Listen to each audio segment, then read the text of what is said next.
Good evening, dear friend, and welcome back to Whispers of the Sages, where gentle words from ancient souls guide you softly into sleep.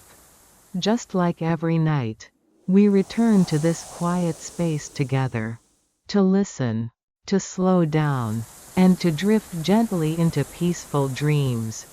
Thank you for offering us these final moments of your day. Thank you for allowing this voice, this story, and this stillness to become a tender bridge, leading you from the noise of life into the hush of dreams.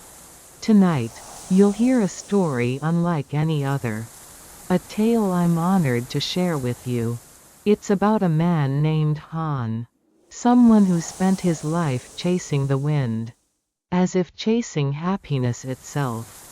He wandered far and wide, believing joy was always just out of reach, only to realize, at last, that the wind was never truly far, and happiness had always been right beside him.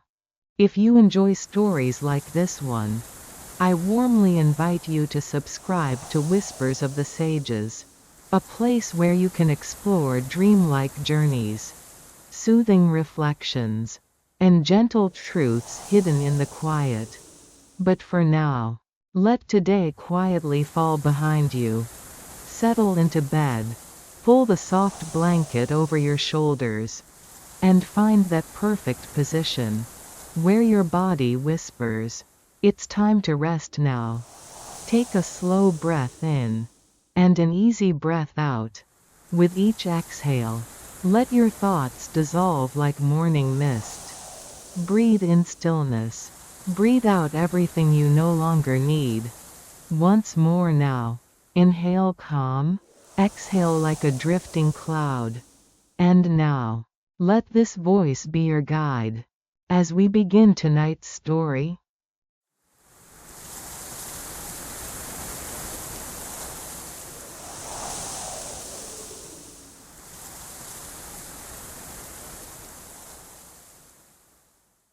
Close your eyes now, and let the wind whisper. Has the day weighed heavy on your shoulders? Dear traveler, is there something within you still stirring, unfinished? A dream that lingers like mist on the horizon. A promise once whispered in solitude. A distant peak you once believed would bring you peace? Let it go. Lay it all down here, beside the quiet hush of night.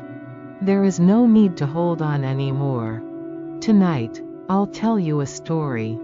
It isn't about heroes, nor triumphs, nor grand destinies. It's a story about a man who chased the wind. So breathe in, slowly. Let the silence embrace you. And as your eyelids grow heavy, let the journey begin. Now, rest. Let me carry you into the night. If this story soothes your spirit, don't forget to like, leave a gentle comment, and subscribe to Whispers of the Sages, where every tale is a quiet step toward peace. Let the winds return, night after night.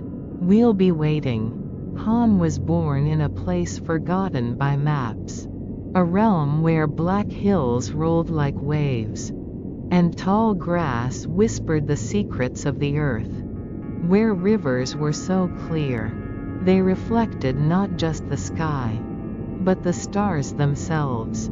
From the very beginning, he was not like the others.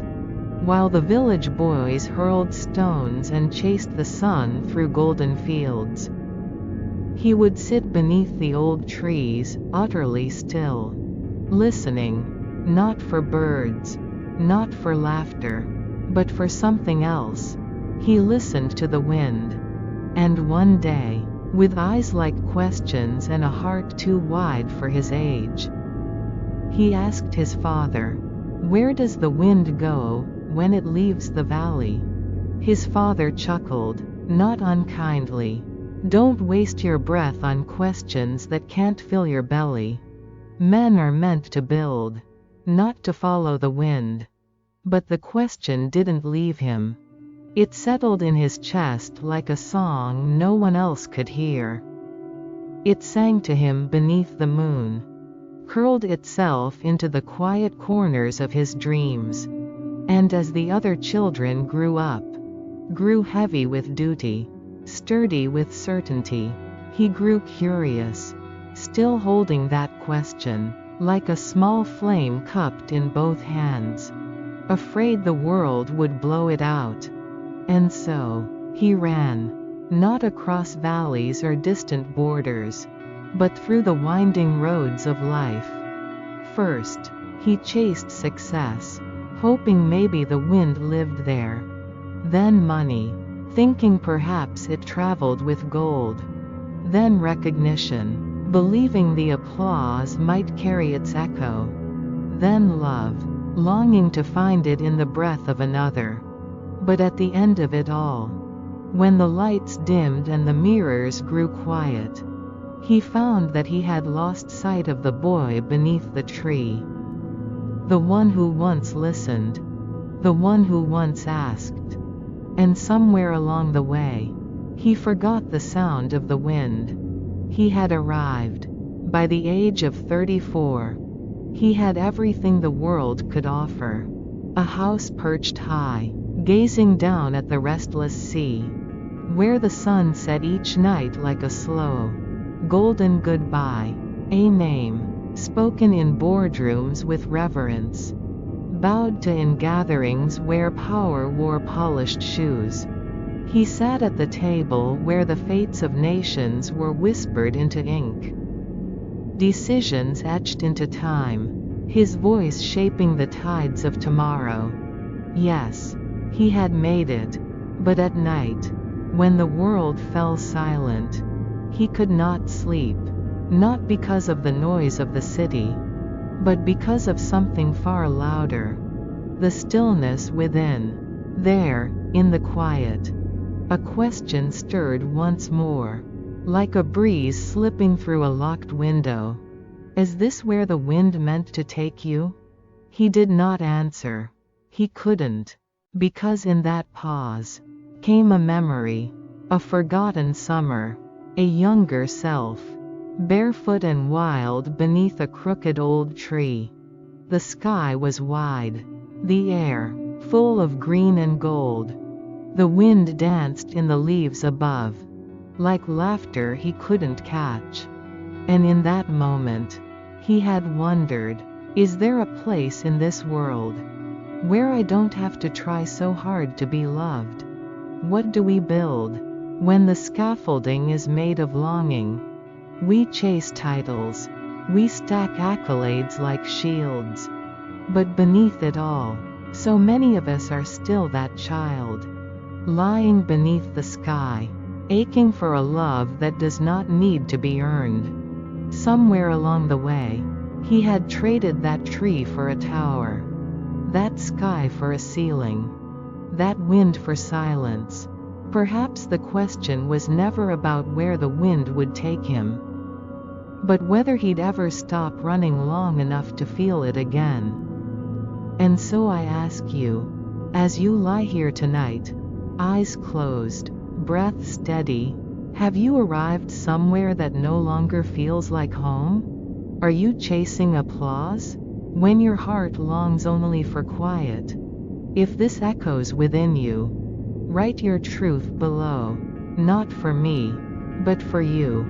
Someone else may read it and remember their own wind. It was early autumn when he slipped away, before the sun had even rubbed the sleep from its eyes. There was no note, no farewell, not even a packed bag, just a scarf, draped around his shoulders like an old promise, and a name, soft on his lips, as if spoken for the first time in years. Han. That was the name the wind had known him by. I've chased the wind long enough, he whispered into the hush. Perhaps now, I will learn to walk beside it. And so he left. No map, no plans, no destination, only the rhythm of his own footsteps, and the ancient song of wandering. He followed crumbling footpaths, through amber forests and mist-veiled valleys, crossed stone bridges carved by forgotten hands, knelt beneath humble roofs, where strangers poured him tea, and kindness needed no translation. For the first time in a long time, he didn't speak to impress. He listened to understand, and in the listening, something within him began to return. It was under the great shadow of a mountain, where the clouds seemed to pause and bow, that he met an old monk, his eyes like quiet laughter, his smile shaped by peace.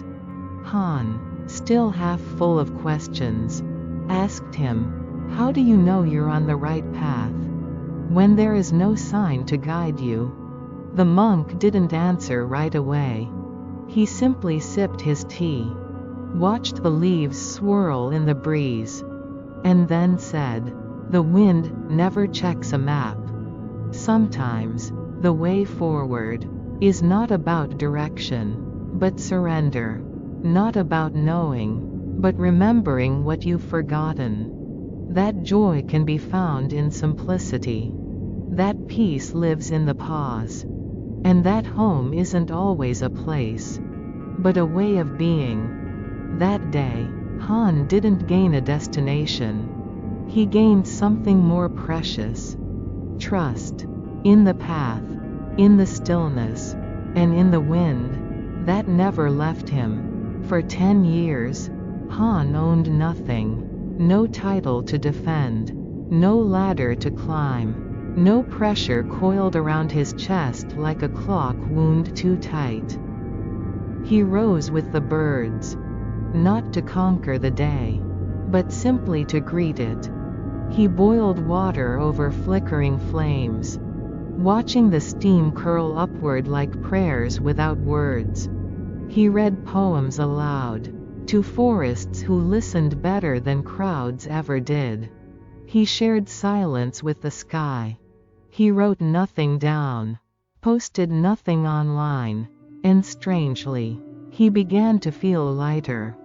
Days passed like clouds, soft, uncounted, free. "Success," he once said, seated beside a gentle stream, cradling a chipped cup of tea. Maybe nothing more than dust that clings to the wind. One golden afternoon, as sunlight filtered like honey through the trees, a boy wandered into the clearing. He looked at Han, robes faded, hair streaked with silver, a man woven into the forest itself, and asked, eyes wide with wonder, "Are you a sage?" Han smiled, the kind of smile that holds both sorrow and joy. "No," he said, voice barely more than a breeze. "I'm just someone who once believed." He had to travel far, only to discover that what he longed for had never left him. In chasing the wind, he had circled back to stillness. In seeking meaning, he had returned to presence. And in letting go of everything, he found enough. Because the sky had always been empty. Not because it lacked, but because it made room for everything to pass through. Peace, he learned, was not something earned. It was something remembered. Han once wandered into a village, tucked between misty hills, where even the birds seemed to sing in soft tones. Here, no one raised their voice, not out of fear, but reverence. Even the children whispered, as if their words were paper boats, set afloat on the breath of the wind. Because in this place, the wind carried everything, a cry, a song, a sigh. So far, it reached beyond the mountains. At dusk, small silver bells danced outside every doorway, swaying gently in the twilight breeze. Not to warn, not to adorn, but to remind. When the bell rings, an old woman told Han, her eyes smiling before her lips did. We remember, this moment is passing. So we hold it gently. And so Han stayed, night after night, beneath lanterns that flickered like old memories. He said very little.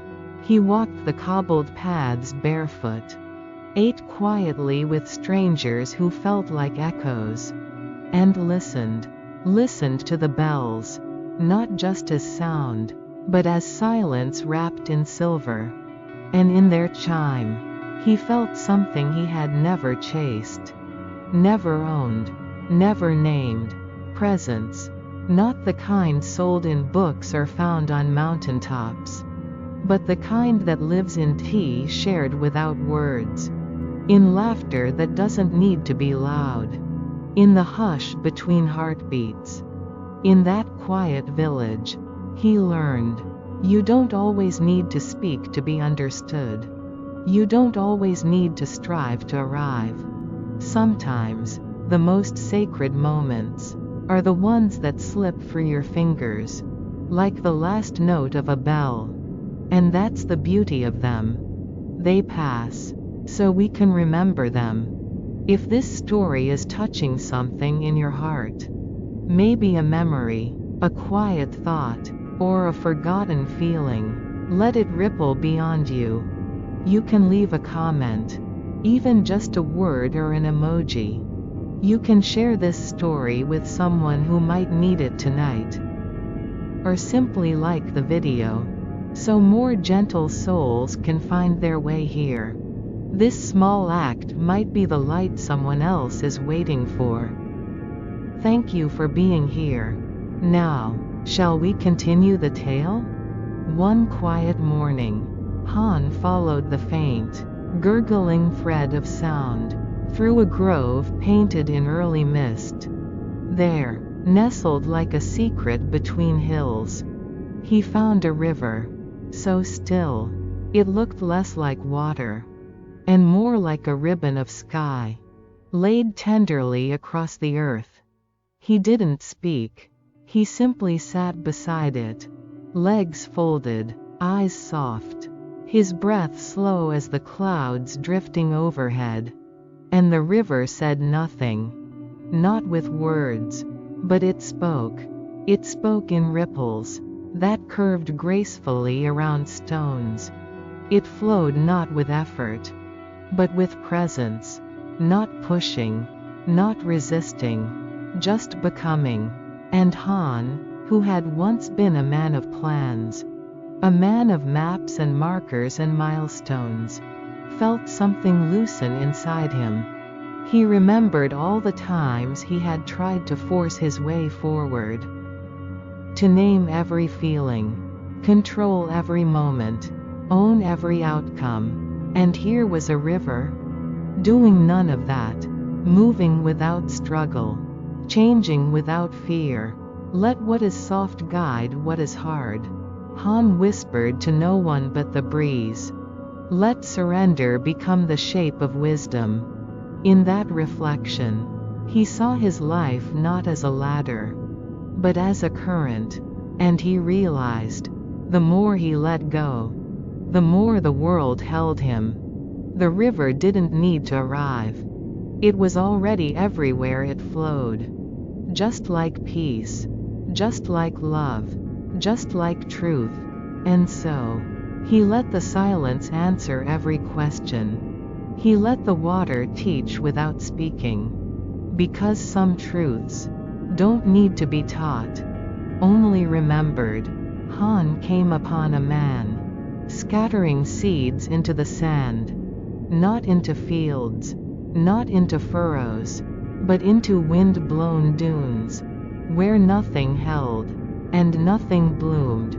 He watched in silence, then finally asked, "Why do you plant where nothing grows?" The man turned, smiled with eyes that had seen many seasons pass, and answered, "Because I do not plant to grow. I plant to let go." Each morning, the farmer would rise with the first light, hands full of seeds he would never reap. With gentle movements, he would cast them into the breeze, watching them vanish into the waiting quiet. Each night, he would bow to the emptiness he had created, offering no complaint, no wish, only presence. Han stayed with him for 3 whole days, saying little, watching, and something within him, something tight and hidden, began to crack, not from sadness, but from release. He felt the weight of old hungers begin to fall away. The hunger for results, the fear of being forgotten, the ache to prove his worth. He realized he had spent years trying to harvest approval, to gather meaning from the world's applause. And yet this man, this quiet farmer, was sowing not for fruit, but for freedom. And when Han finally stood, the man looked at him, as if he already knew. No words were exchanged, no lesson given, because some teachings live not in books, but in the hush between gestures. That day, Han did not leave with answers. He left with something deeper. A stillness. Not the stillness of rest. Not the stillness of silence. But the stillness that comes when you no longer need the world to clap. The stillness that just is. One night, Han climbed a hill, seeking nothing but the silence above. The stars gathered like secrets, and the moon, full and aching with light, spilled silver across the sleeping earth. He sat there for hours, wrapped in stillness, as the wind hushed the world to a whisper. He looked up, and whispered to the moon, "You see everything, but you do not interfere." And in that moment, something ancient stirred inside him. He remembered, the moon had watched him, when he was just 10, when he first dreamt of leaving, when the question of the wind first pressed against his ribs. It had watched him rise, earn titles, collect praise, build a name so large, it no longer fit his soul. It had watched him unravel, watched him fall quiet, watched him disappear from the world. But never once had it spoken, never once had it turned away. It had simply stayed. Its presence, unchanging, its light, offered without demand. Perhaps, Han thought, love does not need to rescue. Perhaps love just watches and stays. He breathed out, not with sadness, but with understanding. Love did not need to be loud. It did not always arrive with answers. Sometimes, it was simply the quiet gaze that never left. And maybe that was enough. To be seen, without being fixed. To be known, without being judged. To be held, not by hands, but by light. That night, under the watching moon, Han felt whole, not because he was perfect, but because he was still worthy of being seen. One day, Han stopped walking, not because he had arrived, not because the journey ended, but because something deeper whispered, "You don't have to go further to be home." He had spent a lifetime chasing winds, believing they lived just ahead, in the next goal, the next place, the next version of himself. But now, beneath a wide and listening sky, he realized, the wind does not live ahead of us. It lives around us. It waits, not in the place we seek, but in the stillness we avoid. So he sat, under an old tree whose roots had never needed to move. He took off his shoes, let the earth kiss his soles, And for the first time in decades, he didn't want to go anywhere. He closed his eyes, and the wind came, not rushing, not dramatic. It wrapped around him like memory, soft and aching. It brushed his face like forgiveness, without need for apology. It whispered, not answers, but something far better, the comfort of no longer needing them.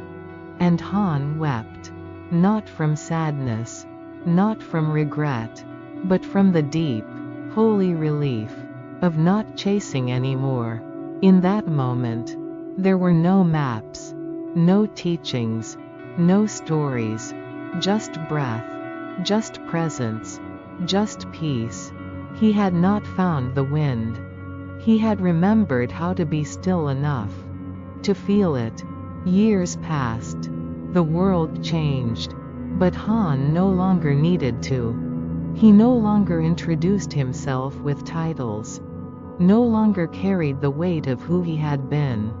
He told no stories of his rise, only stories of trees that bent with grace, rivers that spoke in silence, and bells that reminded hearts to hold the moment gently. He was no longer the man who chased the wind. He was the one who listened to it. And in his listening, others began to arrive. One day, a traveler appeared on the worn path to his door, eyes sharp, steps restless, carrying the fire of searching. "Master," the traveler asked, "how do I find peace?" Han looked up, the years resting gently in the creases of his smile. He did not rush to answer. He let the wind pass between them first, soft, unhurried, whole, and then he said, with the quiet strength of one who had walked the long way home, "Stop looking where the wind is going. Listen to where it already is." The traveler stood in silence, not because he understood, but because something inside him recognized the truth, and perhaps that was always enough. Han's journey had never been about going far. It had been about returning to stillness, to breath, to presence, to the sacred place where the wind waits without judgment, where love stays, where peace listens, where nothing needs to be earned.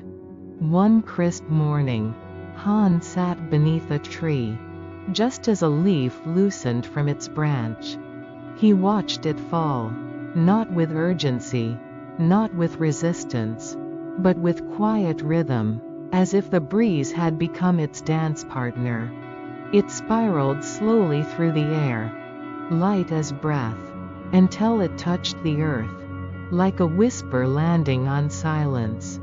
"A lifetime," Han murmured, "can be understood in the fall of a single leaf." He remained there for hours, gazing at the tree, its branches unmoved, its roots undisturbed, yet everything within it was responding, changing, letting go. It was not frozen. It was not still. It was listening, listening to the season, to the temperature of time, to the quiet signals only nature could hear. And in that listening, Han discovered something. Patience was not the absence of movement. Patience was the art of being in tune, not waiting out of fear, not pausing out of fatigue, but sensing when it is time to hold, and when it is time to release. The leaf had not clung. The tree had not begged it to stay. They both honored the rhythm of letting go. And so must we. He met a boy, eyes full of stars, feet too restless for stillness. "I want to be as vast as the sky," the boy declared, his voice echoing through the valley, like thunder too young to know its power. He ran up hills, climbed trees like they were ladders to greatness, shouted into wide, waiting spaces, as if volume could stretch his spirit. Han watched quietly, and then, with a smile as gentle as wind over grass, he asked, "Why not just be as quiet as the sky?"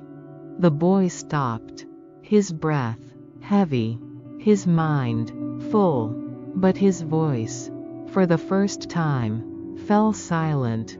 He looked at Han, and said, "Nothing." And in that pause, something grew, not louder, not bigger, but deeper. Han nodded. "Sometimes," he said softly, "we grow not by becoming more, but by needing less." The boy sat down beside him, did not speak again that day, just watched the sky, watched how it held everything: clouds, sun, storm, stars, without clinging, without shouting, without needing to be seen. And slowly, he understood. Greatness does not always roar. Sometimes it rests. The boy had tried to conquer the sky. Now, he was learning how to be shaped by it. And in that stillness, he began to stretch, not outward, but inward, high on a wind-brushed mountain. Han found a temple carved into stone and silence. Inside, there was a lantern. It glowed gently, but it held no flame, no fire, no smoke, and yet, it shone. Puzzled, Han turned to the monk tending it. "How does it burn without fire?" The monk smiled, and replied, "It glows because someone tends to it each day. Not with oil, not with wick, but with care. Tend your spirit like this," the monk said, "not with noise, not with rush, but with quiet attention." So Han sat, all through the night, beside the lantern that needed nothing but presence. He did not speak, did not think. He simply tended to himself, the way one tends to light, gently, patiently, with devotion, not demand. And by morning, something within him had warmed. Not his body, not his skin, but the deeper part, the part no one sees, yet everything depends on.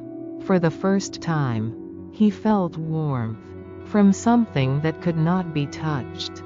And in that warmth, he understood, some fires are not lit. They are kept, not by effort, but by attention. Han never climbed to prove. He had no flags to plant, no heights to conquer. But once, on a cool and quiet afternoon, he sat still enough to hear a mountain breathe. It wasn't sound as much as sensation. A slow exhale through pine and stone. A silence that held the weight of ages. "What do you say?" Han asked, his voice barely more than breath. The wind moved through the crags. The trees rustled like robes shifting in prayer. And from somewhere deeper, not in words, but in being, a voice arose. "I do not speak, but I have never stopped being here." And in that moment, Han understood something no scripture had ever taught him. Presence is the oldest language. Before teachings, before names, before questions and answers, there was just this: being, witnessing, remaining. The mountain had never left, never shouted, never chased, and yet, it had always spoken, to those still enough to listen. Han didn't need to climb. He only needed to arrive. Not at the summit, but within. And in the shadow of that vast, breathing stillness, he felt more held than on any pedestal he had ever stood upon. There was a grove of trees, far beyond the map's end. No road led to it. No name marked it. Only longing. A longing not for answers. Not for beauty, but for quiet that understands. Han found it not by seeking, but by softening. And when he arrived, he did not speak, because in that grove, silence sang, not with melody, but with meaning, not with instruments, but with breath. The trees whispered without words. The air carried weight without sound. It wasn't empty. It was full, with something too sacred for syllables. Han stayed for a long time. He didn't count days, didn't try to name what he felt. He simply listened, and in the listening, he was sung to, not by song, but by stillness. When he finally left, he carried nothing, no relic, no message, no final revelation, only this: that stillness, too, can be music. That silence, when given space, sings truths too deep for sound. Han once walked beneath a sky heavy with gray. The clouds hung low, swollen with silence, thick with the promise of release.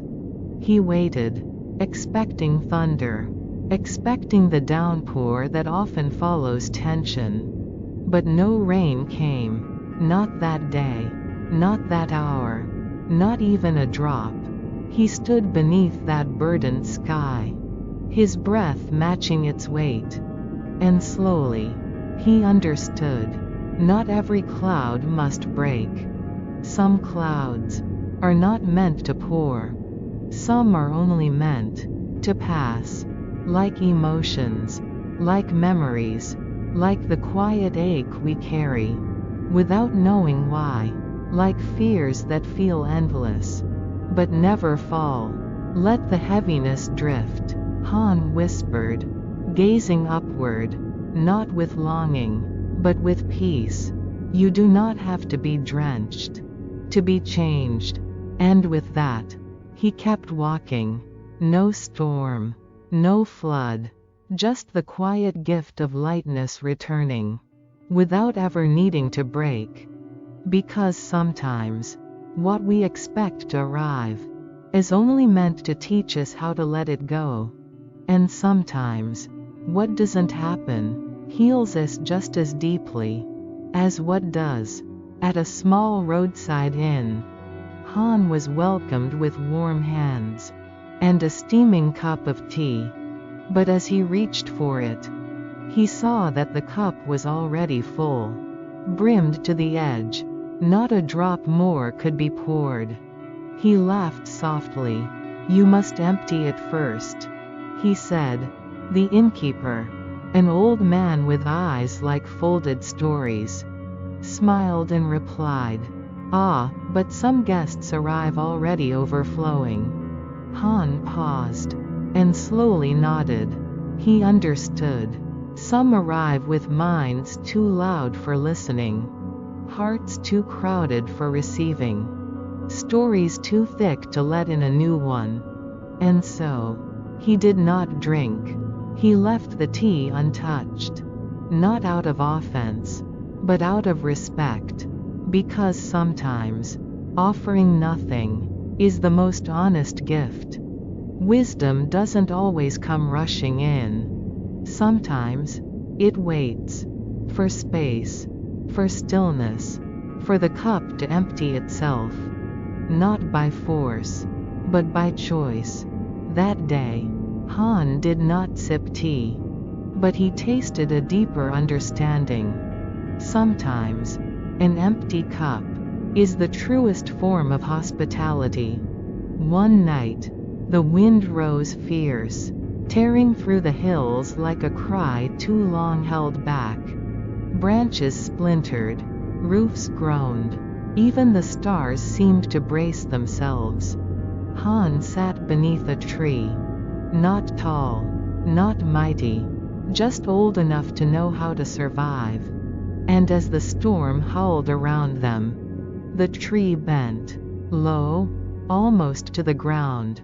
It didn't resist, didn't pretend to be stronger than the wind. It simply yielded, with grace, and it did not break. Resilience, Han whispered, watching the trunk sway like breath, is not always upright. Sometimes it bows, and that is how it survives. That night, he learned something he had never found in victory. That strength does not always stand tall. Sometimes, it kneels, not in defeat, but in wisdom. To bend is not to fail. To yield is not to give in. It is to understand that storms pass, but only those who listen to the wind remain rooted when they do. One soft morning, with the mist still curling between the hills, Han met a traveler. He was young, but not in years. Young in fire, young in urgency. There was ambition in his stride, and the echo of 1,000 to-do lists in his breath. His eyes, sharp, restless, almost familiar. "I must reach the top," the traveler said. "I must be more than I am." Han looked at him, not with judgment, but with memory. He saw himself, the self who once chased, the self who measured every day in progress, the self who never rested, because rest felt like failure. But Han said nothing. He didn't offer advice, didn't speak of peace or presence or letting go. He simply offered a seat, a cup of quiet, and a moment with the wind. They sat in stillness, two versions of the same man, one burning, one breathing. No lesson was spoken, but something shifted, because sometimes what we need isn't answers, but space. Not solutions, but stillness. Han knew the fire well. He once mistook it for purpose. Now, he knew it was hunger. And hunger doesn't always need feeding. Sometimes, it just needs to rest. One afternoon, as the sun spilled softly across the stones, someone asked Han, "Will you ever return to who you were?" He smiled, not with nostalgia, not with sadness, but with understanding. "Return," he said, "is an illusion. There is no back, only deeper." We spend so much of life trying to retrace steps, to reclaim identities, to return to the person we once were, before the world changed us. But Han knew there is no going back, because growth isn't a circle, it's a spiral. We pass through familiar places, but from a new height, with softer eyes and quieter hearts. That day, Han didn't explain further, didn't try to convince. He simply closed his eyes, listened, and let the wind tell the rest. No conclusion, no applause, just the quiet truth that transformation doesn't return you to who you were. It brings you closer to who you've always been. Han entered a canyon once known for its echoes, a place where sound returned, with clarity, with force, with presence. He stood alone, the walls rising like ancient guardians around him. And he asked, his voice steady but soft, "What is the meaning of my life?" His words soared, touched stone, reached into the silence, and returned. Nothing, no answer, no echo, only the wind, and the long, unbroken quiet of the canyon's breath. For a moment, Han waited, then smiled, because in the space, Where he had expected words, he found something else. Peace. Not because he had found the meaning, but because he had stopped needing it. Maybe the echo doesn't speak, Han whispered as he turned to go. Because it's not a question that needs answering. Sometimes, the most sacred truths aren't spoken back, they are lived forward. Some questions shape us, not by their answers, but by the silence they leave behind. One evening, Han followed a trail into the forest, drawn by the hush between the trees. The air was soft with dusk, and the path ahead unfolded like a question with no answer. But soon, he noticed something strange. There were no footprints. Not his. Not anyone's. Each step he took was gently covered by the falling leaves behind him, as if the forest itself was tucking away his presence. He paused, watched the leaves drift silently over his trail, and smiled. Some journeys, he whispered, are not meant to be remembered by the world, but by the soul alone. We often seek legacy, witnesses, proof that we were here. But some paths are sacred because they remain unseen. Some transformations leave no trace but the quiet change in how we breathe, how we love, how we listen. Han walked on, unworried by what vanished behind him. Because this path, this moment, was never about being followed. It was about being felt. And in that gentle erasure, he found freedom, not to be remembered, but to be real. In a small village where smoke curled gently from every roof, an old woman invited Han into her home. She served him a bowl. Just rice, boiled greens, no salt, no spice, no garnish. And it was perfect. Every grain, every leaf, tasted like something the world had forgotten. Han closed his eyes with the first bite. The woman smiled, lines like rivers around her mouth. "We season too much," she said softly. "In food, in love, in dreams. We forget how full the plane can be." Han said nothing. He didn't need to. He ate in silence, tasted everything. The warmth, the honesty, the care, not buried in flavor, but revealed in simplicity. And in that small meal, he remembered, we often complicate what is already whole. Add noise to beauty, add weight to wonder.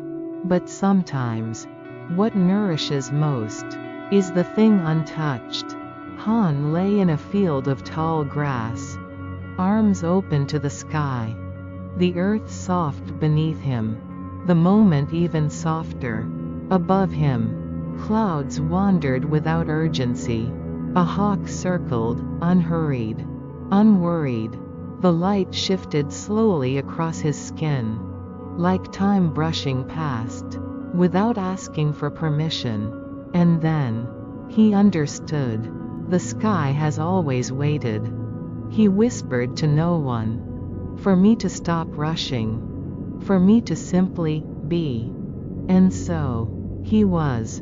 No more striving. No more searching. No more trying to catch the wind, or answer the echo, or find meaning in the clouds. Because the sky, in its silence, in its vastness, had never once asked for anything. It had only waited, patient, present, enough. And now, so was he. He didn't need to rise, didn't need to speak, didn't even need to understand. He had finally arrived, in the one place he had always been trying to reach. Here, one final time, Han sat by the river. Not to seek, not to question, just to be. The wind came, not like a storm, not to shake him, not like a whisper, not to tease him, but like a friend, returning from afar. It circled him, moved through him, touched every place within him that once reached outward, and then it became him. I have not arrived, Han said, his voice now weightless. I have become what I once chased. And in that becoming, there was no story left to tell, no lesson left to teach, no arrival to declare, only breath, only wind. He was not the seeker anymore. He was not the sage.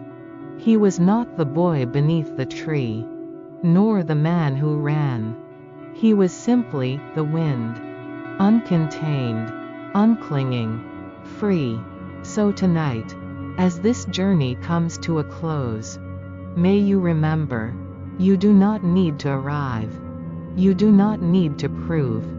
You only need to remember what already moves through you.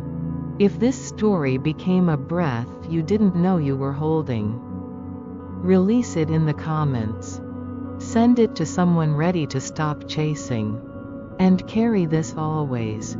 You were never meant to catch the wind. You were meant to become it. And that is our story for tonight, a gentle journey through the whispers of the wind, soothing your soul into a deep and peaceful sleep. We hope the soft imagery and calming sounds have helped you let go of all your worries, allowing each breath to become more relaxed and serene. If you found this video helpful, please gently tap the like button to show your support, and subscribe to the channel Whispers of the Sages so you won't miss other ancient tales crafted to bring you deep relaxation. Don't forget to share this video with your loved ones, so every night may begin with a restful, peaceful slumber. Sweet dreams, and we'll see you again in the next story.